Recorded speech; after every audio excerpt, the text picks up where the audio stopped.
कक्षा 9 से आप सभी के समक्ष एक कहानी प्रस्तुत करने जा रही हूँ जिसका शीर्षक है मंजिल। ये कहानी एक छोटे से बच्चे की है जिसके घर में लालटेन की रोशनी तक नहीं थी, जिसके पिताजी नाविक थे और माताजी घर का काम देखा करती थी। 10 भाई बहनों में से एक था वो, फिर भी उसके दिल में आशा की कोई ज्योति थी। ये दास्तां शुरू होती है तमिलनाडु के एक छोटे से गांव रामेश्वरम से और जाके अपने गंतव्य तक पहुंचती है। तो चलो देखते हैं कैसे। सन 1931 में 15 अक्टूबर को रामेश्वरम के एक मुस्लिम परिवार में इस बच्चे का जन्म होता है। वह शुरू से ही अध्ययन में रुचि रखता था। स्कूली शिक्षा के दौरान उसके अध्यापक उसे समुद्री सैर के पर ले जाते हैं और अध्यापक उन्हें आसमान की ओर इशारा करके कहते हैं कि वो देखो, वो पंछी उड़ रहे हैं। वो कैसे उड़ रहे हैं? अध्यापक बताते हैं कि कैसे उड़ रहे हैं, पर उस बच्चे को तो हट थी कि नहीं, मुझे तो मेरे सवाल का ही जवाब चाहिए। आखिर ये पंछी में ऐसा क्या है जो मुझ में नहीं है? मैं क्यों नहीं उड़ पा रहा? वो कैसे उड़ रहा है? मैं ऐसा क्या करूं कि उसके उड़ने की क्षमता मैं किसी और चीज में डाल दूं और उसे उड़ा दूं? उसके इस सवाल का जवाब उसे उस समय तो नहीं मिल पाया, पर यहीं से उसके संघर्ष की कहानी शुरू होती है। स्कूली शिक्षा पूर्ण होने के बाद वह मद्रास इंस्टीट्यूट ऑफ टेक्नोलॉजी में जाते हैं। वहाँ पर एडमिशन मिलने के बाद उनका अध्ययन काफ़ी बेहतर चलता है, पर जब स्कॉलरशिप मिलने की बारी आई तब उनके प्रोफेसर ने उन्हें एक प्रोजेक्ट तैयार करने को कहा। उस प्रोजेक्ट तैयार करने के लिए उन्हें एक अवधि मिली। अवधि के अंदर उन्होंने वो प्रोजेक्ट जमा भी किया, पर प्रोजेक्ट इतना खास नहीं था जितना प्रोफेसर को उम्मीद थी। उन्होंने तो बस फॉर्मेलिटी कर दी। प्रोफेसर गुस्सा हुए। उन्होंने कह दिया कि अगर 3 दिन में तुमने फिर से इस प्रोजेक्ट को नहीं दिया तो तुम्हारी स्कॉलरशिप कैंसिल। और प्रोफेसर तो कहकर चले गए कि योर टाइम स्टार्ट नाउ।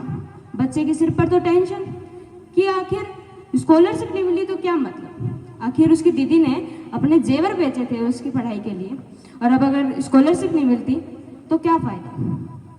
3 दिन से भी कम समय में उन्होंने वो project I can do it के जज्बे से पूरा करके दिखाया कि मैं कर सकता हूँ। 3 दिन से कम समय में उन्होंने इतना बेहतर प्रोजेक्ट तैयार किया कि प्रोफेसर के मुंह से सीधा वाह ही निकली। उन्होंने कहा कि वाह, क्या प्रोजेक्ट बनाया, तुम ये पहले भी कर सकते थे, मुझे पता था, इसलिए मैं तुम्हें वापस दिया। उन्हें स्कॉलरशिप मिली, पर यही उनकी मंजिल नहीं थी, उन्हें तो और भी आगे जाना था। इसके बाद वो वैज्ञानिकों के समूह को ज्वाइन करता है। वहाँ पर उन्हें अध्यक्ष के तौर पर चुनता है। उनके नेतृत्व में PSLV जैसी मिसाइल भी तैयार होती है। PSLV के तैयार होने के बाद भी उन्हें नहीं रुकना था। SLV-3 नामक की मिसाइल तैयार होती है। सन 1979 के अंदर वो उसे लॉन्च भी करते हैं, पर किसी कमी के कारण शायद वो मिसाइल लॉन्च ना हो पाई। पर फिर भी उन्हें रुकना नहीं था, उन्हें तो और आगे जाना था। उन्होंने फिर से एक बार कोशिश करी अपनी टीम के साथ, अपनी गलती मानकर कि मैं लीडर था, मेरे नेतृत्व में गलत हुआ, मैं फिर से कोशिश करूंगा। उनके जज्बे को देखकर उन्हें फिर से चांस दिया गया। अगले ही साल सन 1980 के अंदर उन्होंने वो मिसाइल लॉन्च करके दिखाई।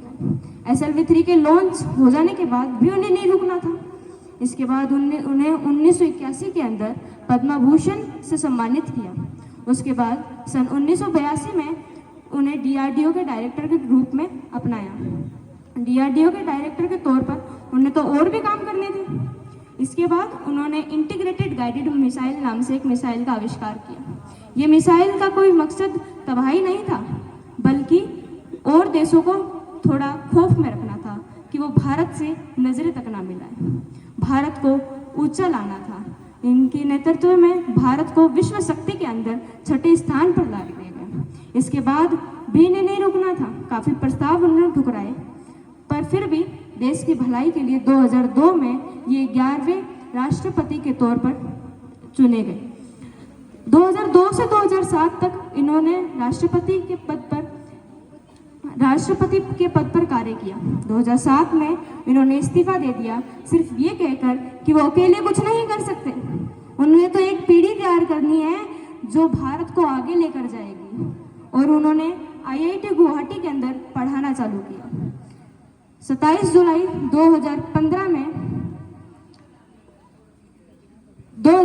में एक लेक्चर के दौरान उसका देहांत हो गया, पर मुझे लगता है कि वो देहांत नहीं था, वो तो हमारे भारत के लिए शहीद ही हुए थे।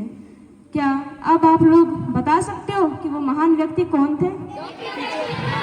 इतने महान इंसान के लिए सिर्फ